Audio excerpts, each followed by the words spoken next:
The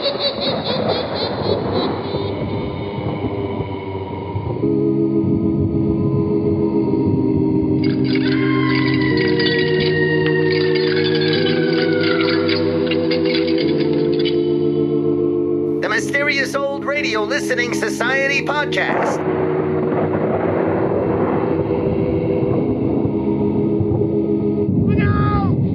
Welcome to the Mysterious Old Radio Listening Society, a podcast dedicated to suspense, crime, and horror stories from the golden age of radio. I'm Eric. I'm Tim. And I'm Joshua. We love mysterious old-time radio stories, but do they stand the test of time? That's what we're here to find out.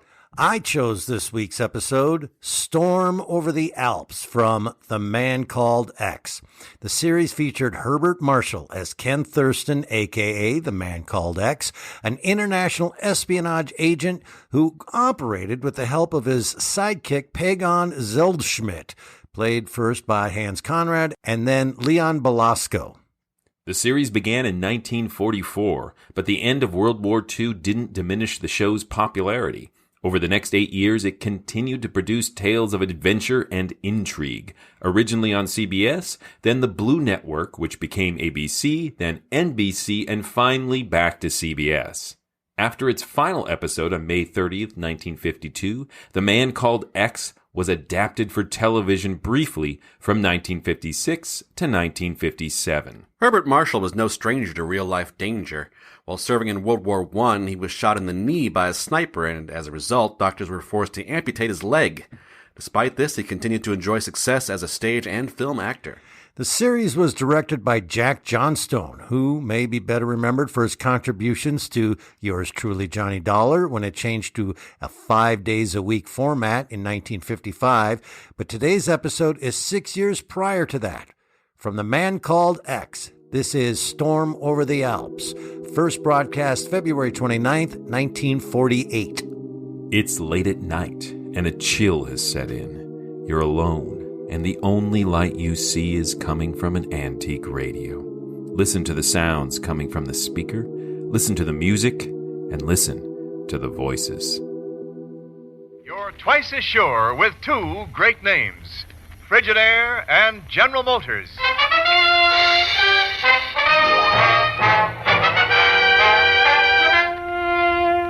Frigidaire presents Herbert Marsall as The Man Called X. Wherever there is mystery, intrigue, romance, and all the strange and dangerous places of the world, there you will find The Man Called X.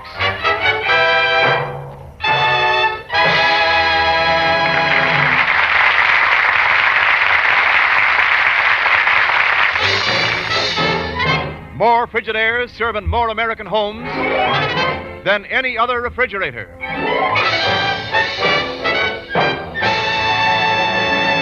And now Frigidaire presents Herbert Marsall as Ken Thurston, The Man Called X.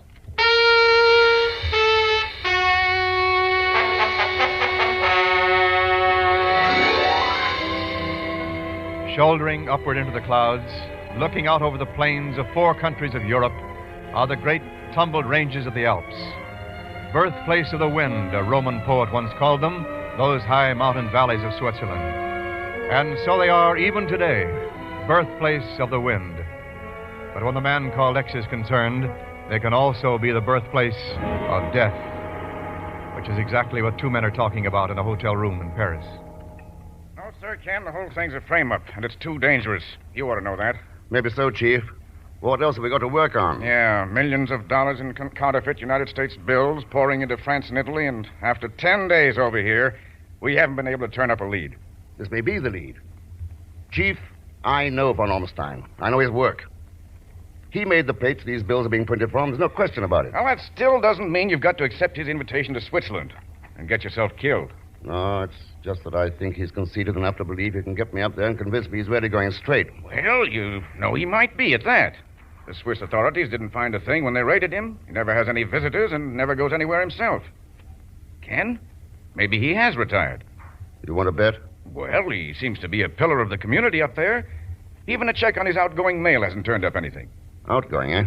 If he is the brain behind this counterfeiting, then how's he doing it? That's exactly what I'm going to Borlak in Switzerland to find out. I don't know. If there were any other way, Say, I can't figure what the Sam Hill happened to Zellschmidt. Oh, he may turn up yet. Yeah, but you sent him over here 2 weeks ago to contact some of his crooked pals. He's apparently dropped out of sight. Yeah. Well, I've got to get on out to the airport. Then you're still going to see von Ormstein. It's our best bet. Well, it's our only bet. Chief, I'll call you from Switzerland.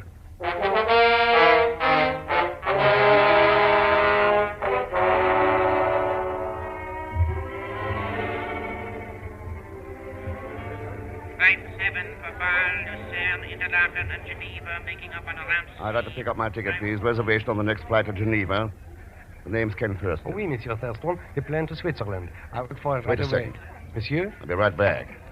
But, Monsieur, I do not understand. Well, Pagan. Mr. Rex. How do you like Paris by this time? Mr. Thurston, I was just going to call you or wire you or something. Only right now I got... Pagan? What's that package you're trying to hide behind you? Mr. Rex, I'm innocent. No matter what anybody says, I'm innocent. How should I know it's counterfeit money in this little package? I'll bite. How do you know? Well, Mr. Thurston, you gotta believe me, I don't know nothing from nothing. Where'd you get the package? From a guy named Smith at the little French hotel by the Swiss border. And right now I gotta go and deliver it to The her. only place you're going is Switzerland with me. You can't be trusted alone. But I gotta deliver this first. My dear friend Pierre Cornet is gonna be awful mad if I don't. Cornet? Uh-uh. Yeah. Mm-hmm. You know him, Mr. X? Pagan, Cornet is the only one of the gang we've been able to track down in 10 days. Oh, then he's been arrested. You got him? No. Somebody else got him. We found him in his room last night. Stabbed to death. Mr. Thurston, how soon can we get to Switzerland?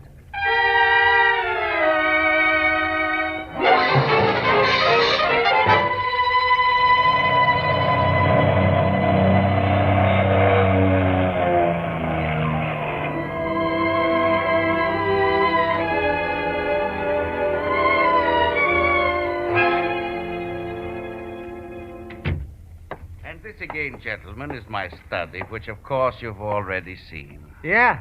Nice little place you've got here, Mr. Von Ormstein. My thanks, Mr. Zellschmidt. This completes the tour, then? Is that it? In a manner of speaking, yes, Mr. Thurston.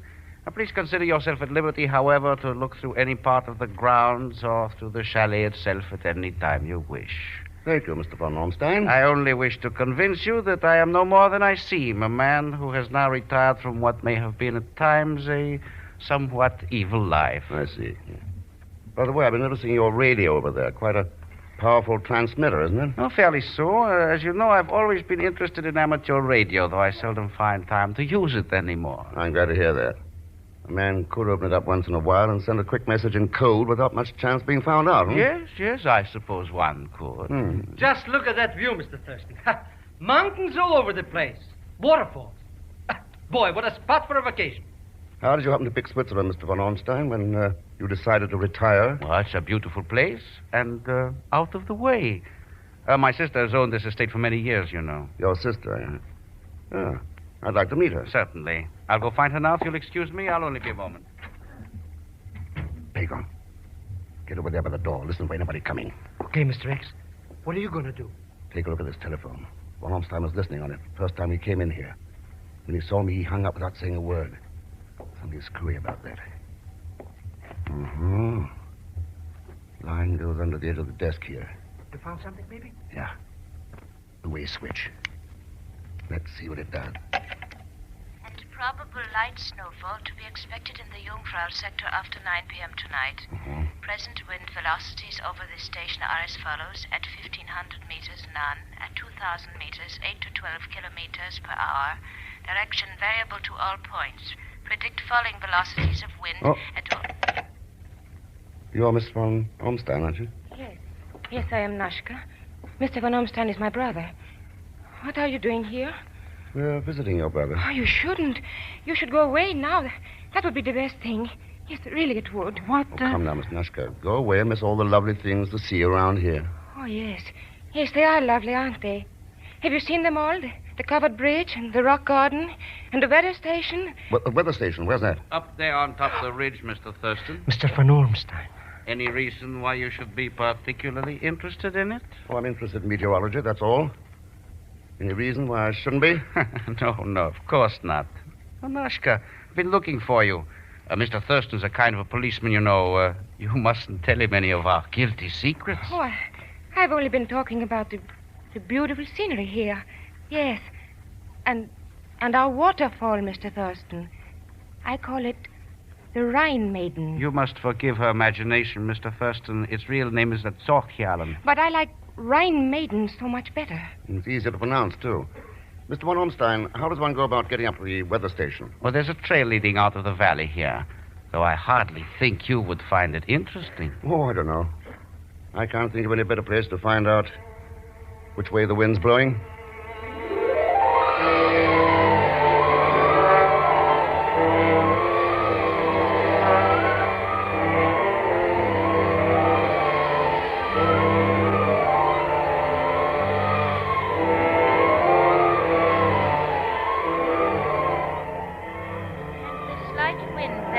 Blowing around the building is nothing more than a surface gradient, Mr. Thurston.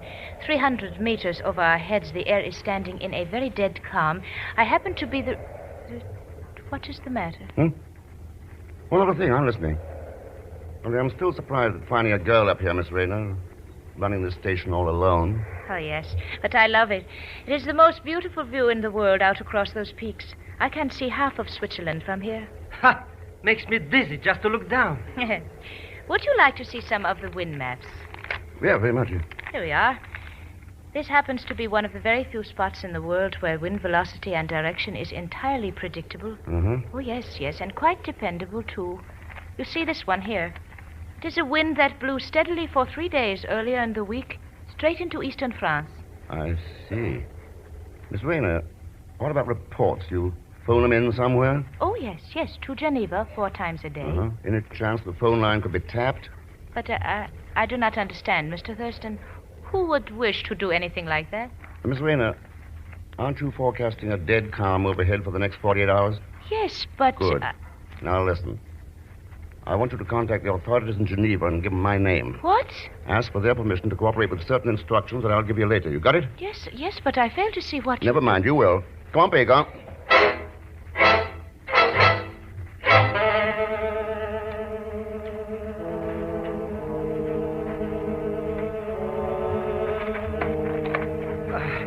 Running up mountains, running down mountains. Wish I knew what was going on around here, Mr. Thurston. Getting an appetite for dinner, Peg, huh? Yeah. Should be ready pretty soon. I'm afraid dinner will be delayed, gentlemen. Mr. Look, he's got a gun. Yes, I've been waiting for you. Step inside. Well, Mr. von Ormstein, things seem to be moving out into the open. I'll take your gun, Mr. Thurston. Thank you. Very clever of you to find my little arrangement with the telephone, but you should have remembered I might be using it when you had Miss Rayner call Geneva. Yeah, maybe I should. Well, the next move seems to be up to you. I've made it already. We are waiting now for the arrival of the police. The police? Where do they fit in? As a respected member of the community, I felt it my duty to call them. You see, Mr. Thurston, I happened to look into my sister Nashka's room. Found it ransacked. Blood on the carpet. I'm charging you with murder.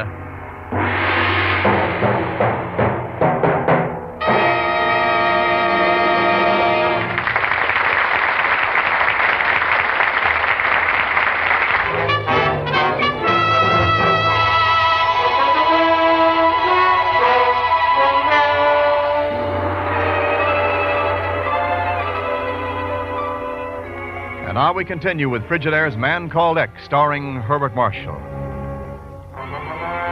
When Ken accepted von Ornstein's invitation to Switzerland, he was reasonably certain of the man's guilt in flooding France and Italy with counterfeit U.S. bills. The only question being how the scheme was worked. He was certain, too, that von Ornstein was dangerous. And now the duel has come out into the open, and a criminal charge has been filed against Ken, the charge of murder. This way, monsieur. I have the police conveyance waiting there at the edge of the driveway. You will please to walk ahead of me. Okay, Inspector. Right now, you're the man with the brass hat. Mr. Thurston, this little gendarme is going to throw us in the hoosgow. Hey, what's the big idea? We didn't kill anybody, did we? Wait a minute. Huh? That waterfall. I think von Ornstein's sister was trying to tell me something about that waterfall. So help me, that's got to be it. What are you talking about, Mr. Thurston? I don't get it. Here we are, monsieur. We're pleased to stand there until I unlock the conveyance. Look at it. Nothing but a dog catcher's truck. Pago. Yeah? Do you want to make a quick $100? In real money? Yeah, now listen. Tell this cop you want to confess to the murder. I'll straighten it out later. Well, I don't know if I... Pagon, I've got to get up to that weather station and then to the waterfall. Now, go ahead. Well, it's only for the money, you understand. You're pleased to enter, monsieur. Mr. Inspector, sir, I want to confess. Huh? I done it all by myself. Monsieur, you are the murderer? Sure, tell you all about it down in the headquarters. Now, Mr. Thurston didn't have nothing to do with it. See? I'm climbing in with my own free will. Lock the door and take me. Well, congratulations, Inspector. A confessed murderer. This'll mean promotion for you. Does monsieur really think so? Oh, sure. Aha! Stand back. I must take this killer to justice immediately. Hey, don't forget to fix it up, Mr. Thurston. Hey, what did they do to murder in this country, anyhow? I'm not sure, Pagon, but I think it involves a firing squad. What? Oh, no! Let me out of here! Mr. Thurston!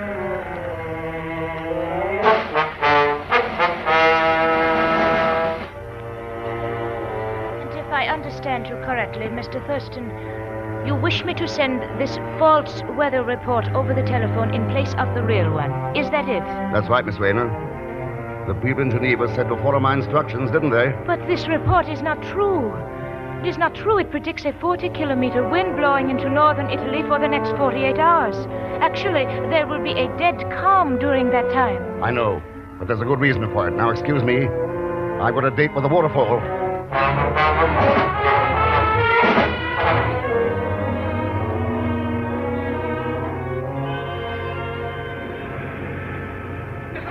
Mr. Thurston! Pagon, I thought you were in jail. I only agreed to confess I wasn't going to get myself shot. Well, how'd you get away? With my special Zellschmidt skeleton key. The lock on that bird cage was a cinch. Hey, where we're going now, Mr. Thurston? Von Ormstein's sister was really trying to tip me off. We're going through this waterfall. Huh? Through that? She kept calling it the Rhinemaiden. And the Rhinemaidens are best known as guardians of gold. They kept it underwater. So, wait till I get this flashlight under my raincoat. Mr. X, I hope you know what you're doing. Walking through a waterfall. Well, we'll soon find out. Take a deep breath now. All right. Yeah. Let's go.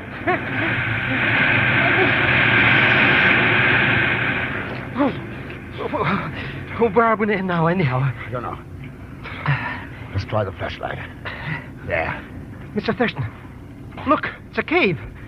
A cave in the back of the falls. Yeah. Yeah. Complete with the turbine generator operated by the water, Pagon. Yeah. The printing press. And there's where he's been making that no-good money. Yeah. I don't see any, though. No. Looks like the floor's been dug up here. Hey, what are all these gadgets piled up over here? Weather balloons. Balloons? Yeah. Special kind with an automatic timer. Controls the height and the time in the air. And look here. A small built-in radio transmitter to send out a continuous signal. Quite a scheme. Hey, how about letting me in on the lowdown, Mr. X? How does he do it? It's not too hard to figure out now. By tapping the phone line from the weather station, von Ormstein gets a continuous report of air movements across the ridge here. No kidding. Whenever a favorable wind was forecast, he'd hook some counterfeit money onto a balloon, set the control for the right time and altitude, and then release it. Probably after dark. Oh, but how could an agent over in France or in Italy even find the balloon when it did come down? That's where the automatic radio on it came in. The agent could use a portable receiver and find the balloon without much trouble. I doubt if he lost many shipments. Not any, as a matter of fact, Mr. Thurston. Van Ormsten? Oh, me. Get your hands up, gentlemen. Very clever, Mr. Thurston, though you really should have looked around the cave before you became careless. One thing bothers me, von Ormstein. What happened to the plates you've been printing from? I sent them out by balloon an hour ago, right after I heard Miss Rayner's last weather report. You see, they might have provided, shall we say, evidence. I see. Well, where do we go from here? You and your friend aren't going anywhere. This cave is the end of the road. Uh-huh. What's the plan? I'm going outside, Thurston, and drop the gates of the little dam you may have noticed out there. Fine, go on. It diverts a part of the water to flood this cave and seal off the entrance. Mr. Thurston, he's going to drown us like rats. Yes. Gentlemen, I bid you adieu. Oh, me. Come on, Mr. X, we gotta get out of here. Pagon, he'd shoot you before you got clear of the waterfall. So we better... Listen. Move back, here it comes. But we gotta do something. All we can do is run or be drowned. So come on, let's run.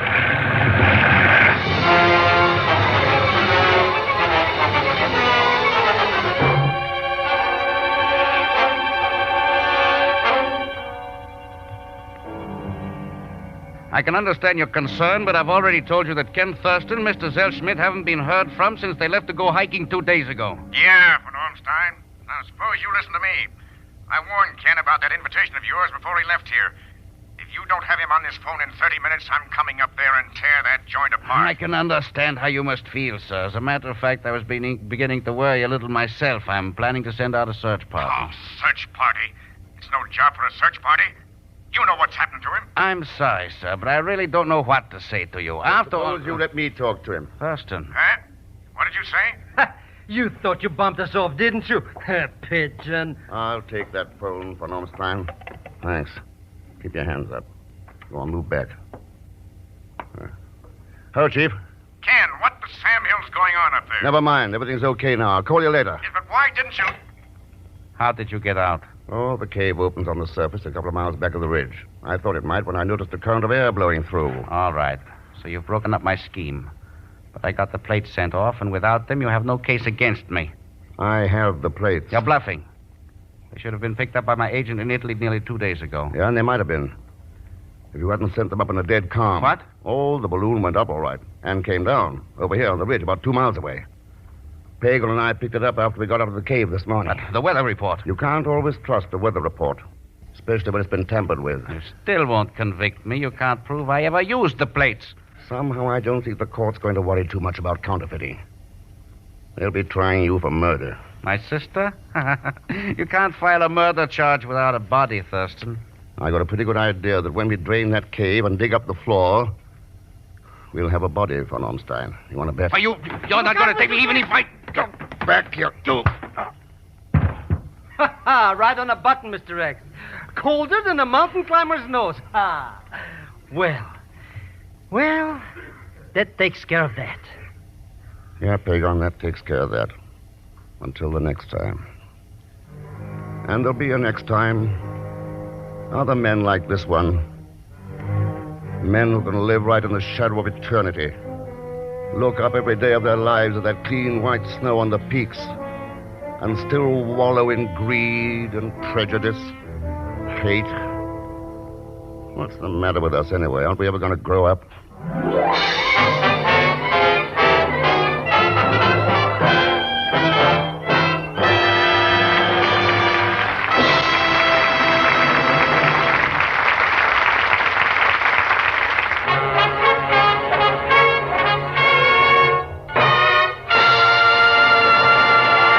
Frigidaire star Herbert Marshall. Thanks for being with us. And I'd like you to know that Carla tonight was played by Kathy Lewis. Ladies and gentlemen, America's production depends on steel. Jobs depend on it. And steel depends on scrap metal. Help increase the production of the things you need. Help to keep employment high. Collect scrap iron and steel around home. Turn it into your local drive or call your local scrap dealer. Right away, huh? Now, next week, we're doing a story called Passport to Danger. I think it'll really keep you on the edge of your seats. As usual, Leon Belasque will be along as Pagon Zellschmidt. So join us, won't you, when next I return as the Man Called X. Good night. Frigidaire's Man Called X is directed by Jack Johnstone, with music composed and conducted by Johnny Green. Tonight's story was written by Les Crutchfield. So until next week, same time, same station, this is Wendell Niles speaking for Frigidaire, made only by General Motors. All characters and incidents used on this program are fictitious, and any resemblance to actual persons or incidents is purely coincidental. Remember, every Sunday night brings you two popular dramatic shows on CBS, The Man Called X and The Adventures of Sam Spade. Yes, for the best in entertainment, tune in and stay tuned in to CBS, the biggest show in town.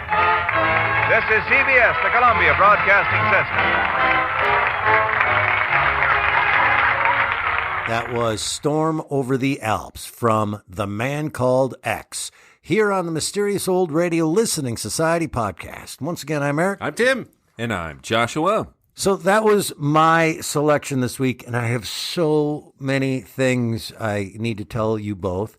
First of all, Are we breaking up? Yeah, this is it. This is it. I listen to a lot to bring my choice. And in that, I now have 5 or 6 on hold that I was like, oh, these are going to be great. But I came across this and submitted this, and here's why. First of all, I wasn't looking for anything in particular. Ooh, how about something Joshua would like? Ooh, how about something Tim would like? Oh, how about this? How about that? What about something that we haven't heard before? So I was all over the map listening to everything. And then I decided after I had this list and I couldn't quite decide which one to send you guys, A Man Called X popped up and I realized I've never sat down and listened to this. I've never taken the time. What is this? And it was a delightful rabbit hole of learning so much that I didn't even know what this was. I mean, I hit play and went, what is this? What is this show? And was so taken by so many things. I decided in the end that I wanted to bring something that, for me, right? Something that I love. Selfish bastard. And I was like, oh, I love a mystery. Can't do that. They're serialized. And Adventures by Morse is pretty good, but that's serialized. And then there's that other Carlton E. Morse, I Love Adventure. And they're self-contained, and there's 13 episodes. So I re-listened to all 13 I Love Adventures. Which one am I? Because, and a weird thing happened. Like meeting your heroes sometimes. Oh, no. I Love Adventure's terrible. I just listened to all 13 and went, do you know that each one of those ends with a 4-minute wrap-up of Jack hitting on the lead female in those? They're terrible. And I was like, oh.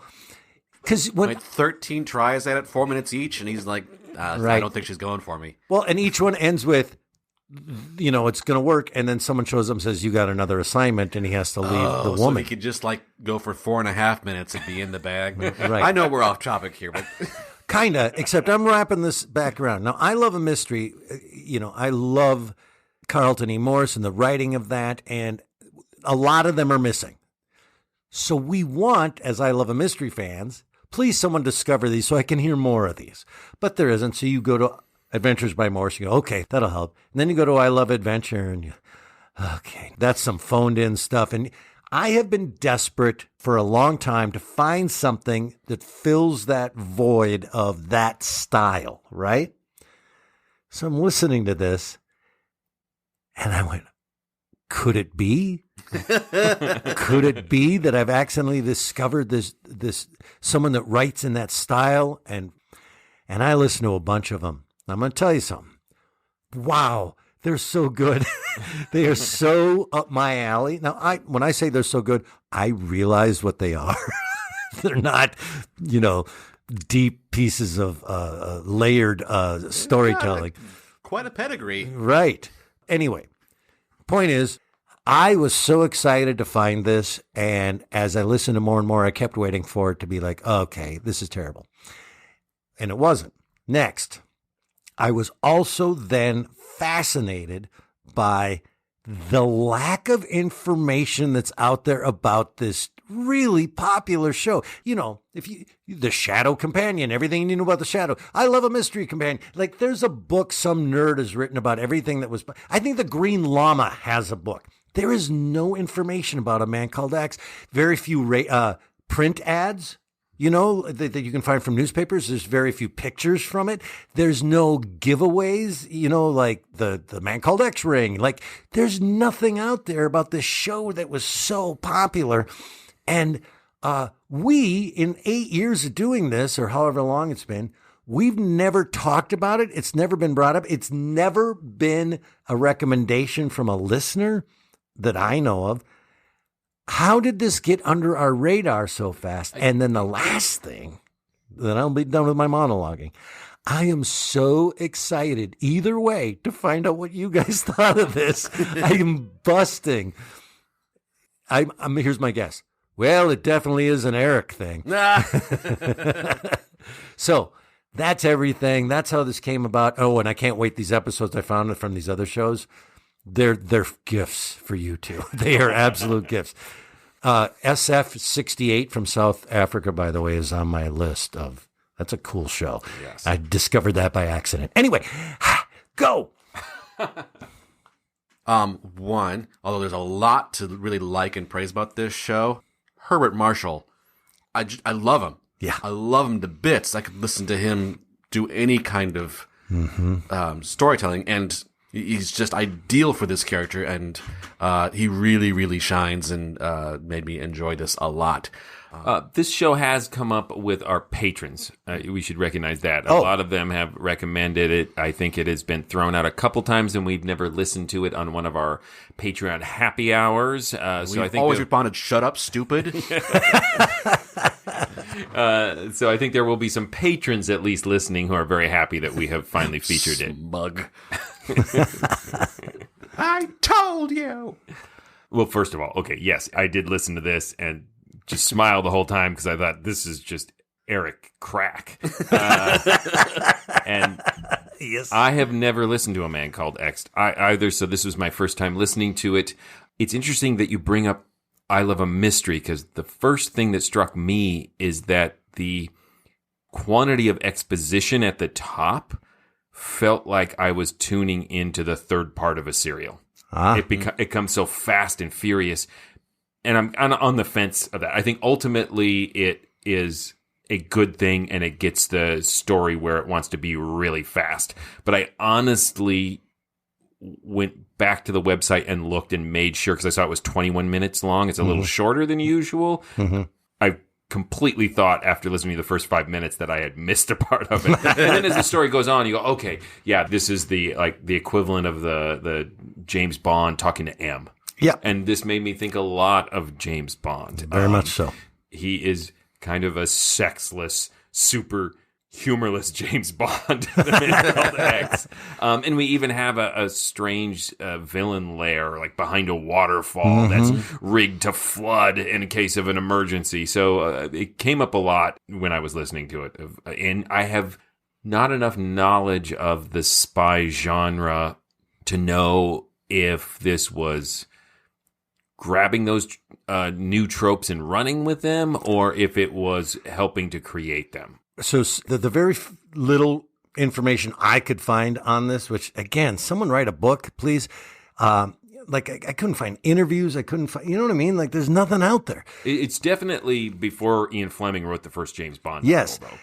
There was an infatuation in American culture with the OSS at the time. And starting in about 1944, there was an increase in spy and secret government organizations that had not a negative connotation when you said that. It was like, good, there's secret organizations out there protecting us. Good. I'm glad they're operating off the grid. But that's where this spawned from, is that idea of they were tapping into that. Yeah, and I saw that there was a suggestion that when this first started, he was more of an FBI kind of figure, not so much undercover international, but it changed pretty fast. Yeah, now the sidekick guy in here, just so you know, if you've never listened to this, the thing is, it's not really his sidekick that travels around with him. He is a nefarious thief who shows up wherever he is with some weak excuse, like, yeah, I'm here to see my cousin or whatever. He's more of a hindrance, and then when he gets involved, he uses them. So it's an interesting sidekick, too. I also just love that he actually just calls him X. Yeah. Hey, X. I also love that it's an indistinct accent.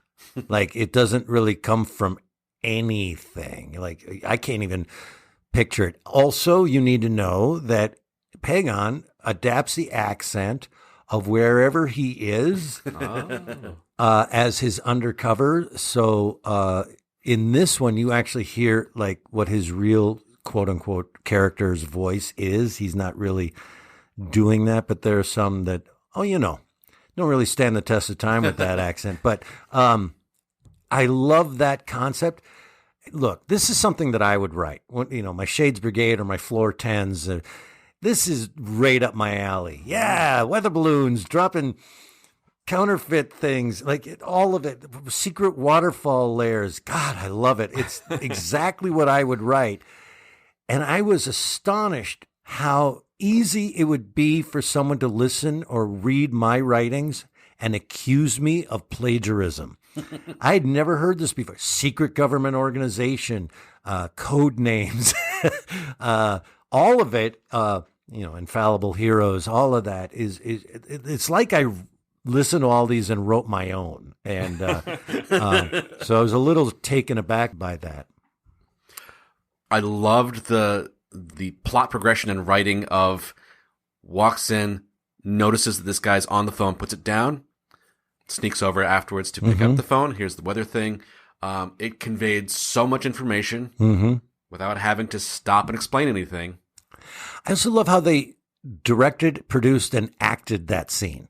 There's a great moment in radio drama where you're not analyzing and you're just there. Them whispering, watching the door, checking out the phone, finding the switch, all that. Forget plot points and everything. It was just really well done scene where we were, oh, hurry up, hang up the phone. Jack Johnstone knows what he's doing. This is really well directed. It's clips along. It's well performed, well directed for sure. And I thought that whole weather balloon thing was rather clever. Yeah. It was fun. It had that nice marriage between plot and setting. Gave a good excuse for an exotic locale that is tied to the plot instead of just picking a random place in the map and setting the story you already had in mind there. I couldn't tell if it was intentional or not. I did laugh when we heard the weather lady on the phone making her broadcast. And the wind will move at such and such a speed and be this. And then we cut to her talking and she's like, hello, man, called that. She wasn't doing it for effect. That was just her voice, which is why she was chosen to be the weather lady. Which is also why she had that long career on NPR. I enjoyed that how the weather aspect of us and the weather balloons unfolded you see it coming. It's kind of by design, but the Rhinemaiden and secret thing behind a waterfall like that. Awesome. Didn't see it coming. It's got a little bit, all of the episodes, not just this one that I've listened to so far. It just has a very Indiana Jones quality to it. And this isn't a murder mystery. This isn't a mystery in general that takes a lot of clues and then you go, oh, ooh, interesting, they solved it. It's not horror. It's not scary. It's not suspenseful. It literally is just action adventure. And I think if you like that genre, so far in 5 episodes, I'm really impressed and flabbergasted that I haven't listened to this before, right?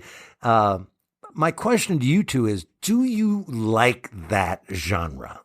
Like just that straight... I cannot like it as much as you do. But I do like it very much. Yeah? Yes. Yeah, I enjoy it. It's good radio. It's not my comfort radio. Sure. I honestly found Herbert Marshall's unironic, deadly serious performance far funnier than the intentional comic relief of, like when he says with just deadly seriousness, which is the best line of the entire play, I have a date with a waterfall. Right. Which I just have the feeling that was written more like a throwaway. James Bond had not been created yet, but had more of a sly twinkle in your eye line. But he was like, deadly serious. It's going to be awkward. I haven't met this waterfall yet. And we have a date. I'm picking up the tab. No expectations, though. Going Dutch with the waterfall.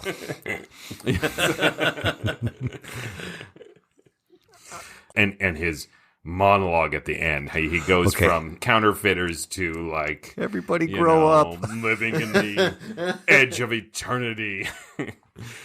The ending monologue. He's like, "You foreigners, get off my lawn!" Right.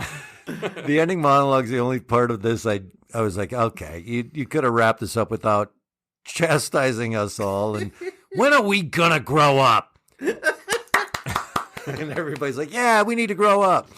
That was weird. I thought I dreamt that. When are we gonna grow up, Tim? There are. This is done in front of a live audience, and there are episodes where the comedy relief Pagon does things, and it throws you because they're usually very quiet audience. This is very, action-oriented and on the edge of your seat. Oh, and then you hear the laugh. And you hear the laugh and the titter in the audience go, oh, right, they're in front of an audience. You occasionally heard, and again, unintentionally funny, you occasionally heard people coughing, an awkward pause, and someone just goes... There were some things that I saw online researching this. There are people that went out of their way to rip this by saying, oh, how many times are they going to stumble over words in this one, stumble over names or over each other's lines? And the thing is, and they do in this one, there's a couple of them. Weird, I didn't even notice it. They're very quick. And I was like, wow, what a petty thing to get into. First of all, this is done live. We have now done shows on stage for 8 years. Can we name one where we didn't stumble a line or a word live? Were they relations of Basil Rathbone making these accusations? Right. But there were these people that were commenting in different areas like, what's his name? Herbert Marsall? Herbert Marsall keeps getting their names wrong and he keeps screwing this up. And yeah, they're doing it live. There's a moment in here where a line is jumped by Pagan. He jumps a line. Marshall finishes his line and he goes back to the line. Right. But this is live. And I thought that to be really petty. And in fact, it kind of scared me like, oh, is this terrible? And then I listened to it anyway.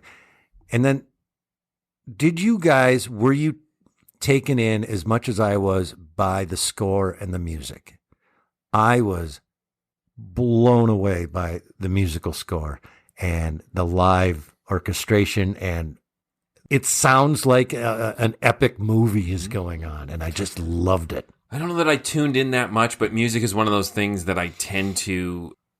It's awful. I tend not to compliment the music that works, and I remember when it's something like Nightfall where it makes no sense. Right. And so I should tune into the music more because it's not fair. I don't compliment it enough when it works. I just go, good. I forgot that the music was live. I mean, I enjoy live radio episodes, but... Not only that, we didn't have it in the intro, and I don't have it in front of me, but the composer's a big deal, and we should look that up before the end of this.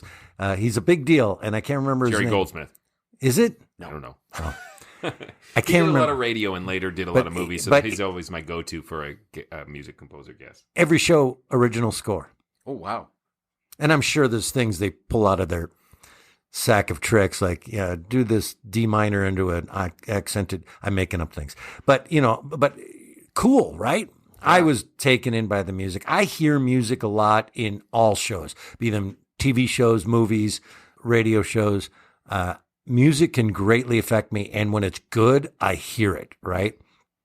We just watched Fargo season 5, and this is a great example of every 10 minutes, like, God, the music. Really nice job, you guys. That's a fantastic choice. So, yeah, I hear it. Music can ruin it, though, when it's... Oh, yeah.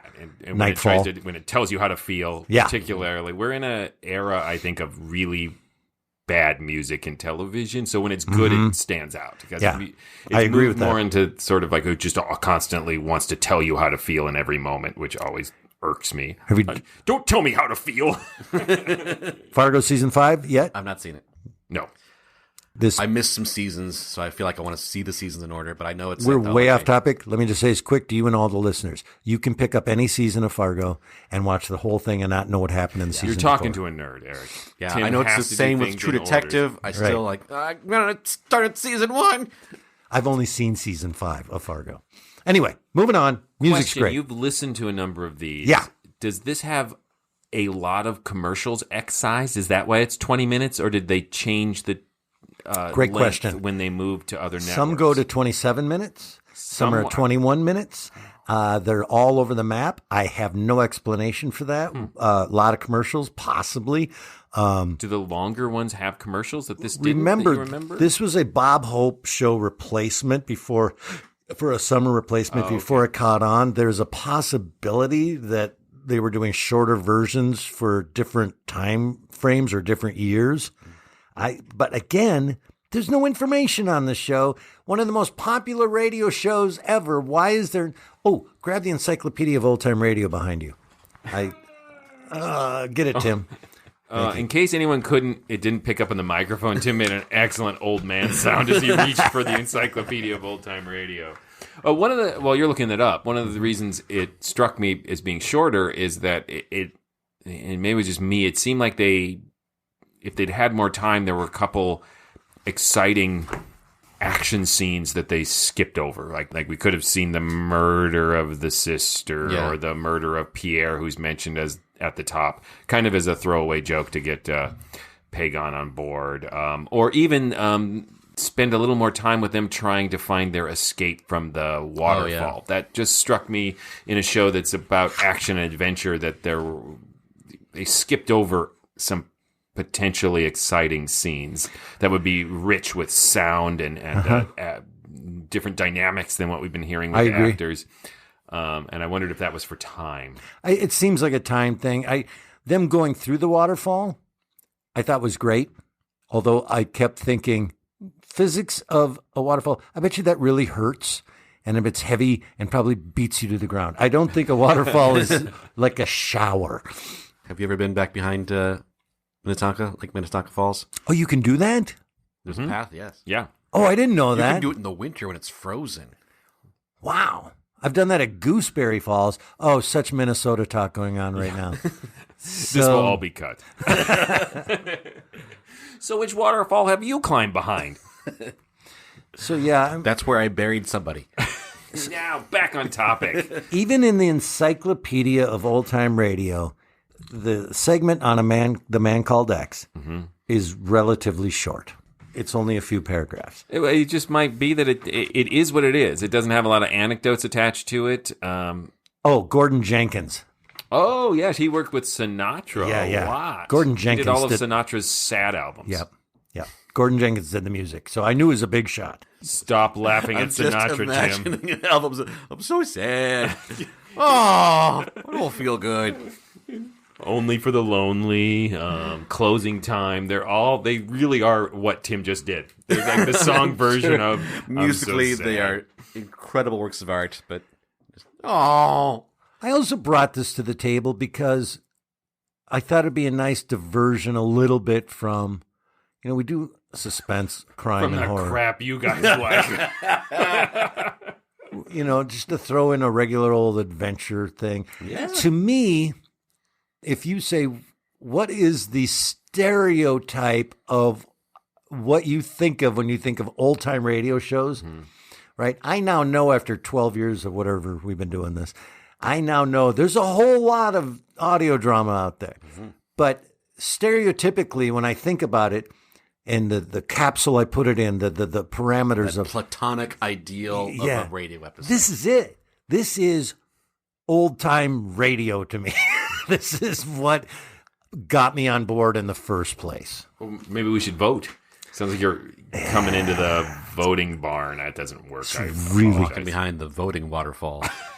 You got the Rhinemaidens protecting your vote from Wagner's Ring Cycle. Anyone? I'm not going to stop. Okay. I'm not going to talk until you guys run out. Oh, boy. It's going to be an extra long special episode.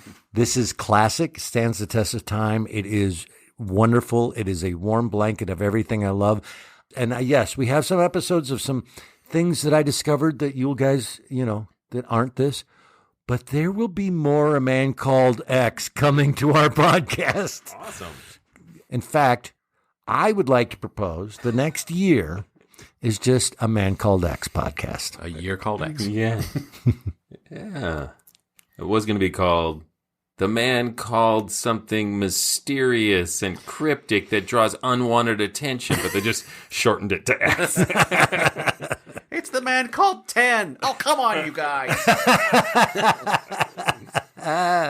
So I love this so much, and it was a really great, joyful Christmas moment for me, even though it's not Christmas.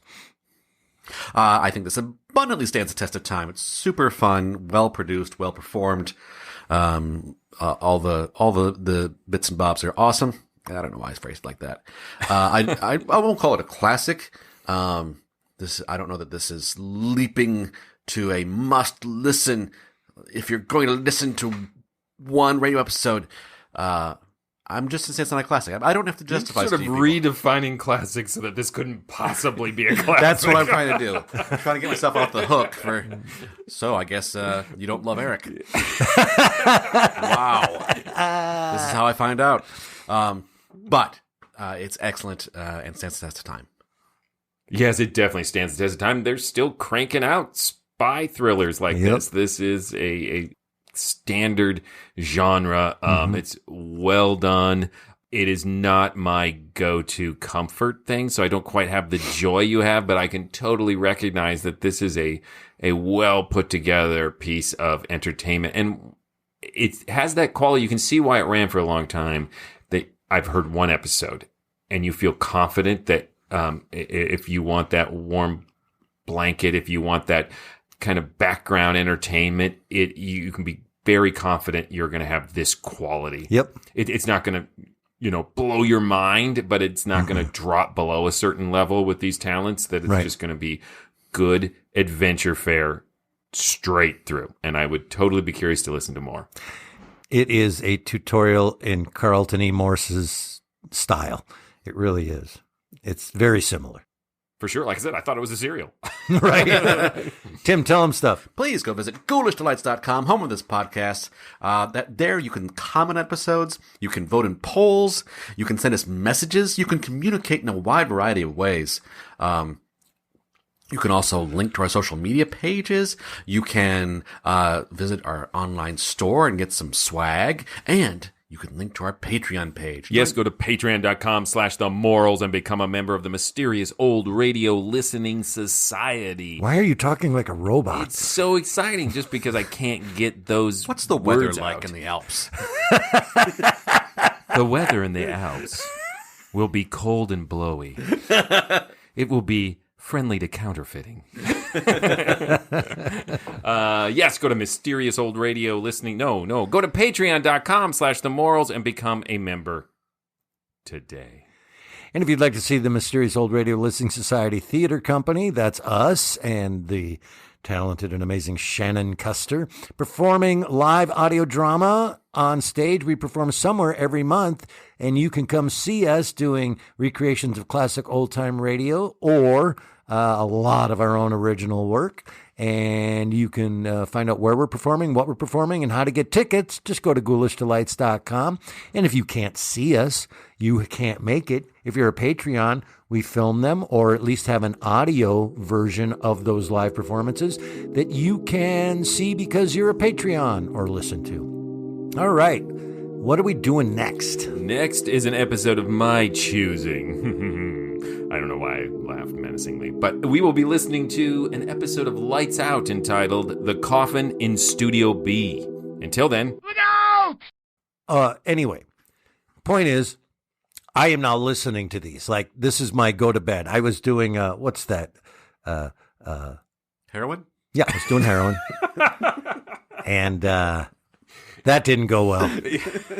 No, what's a drug called X? I think there is one. You could maybe switch to that.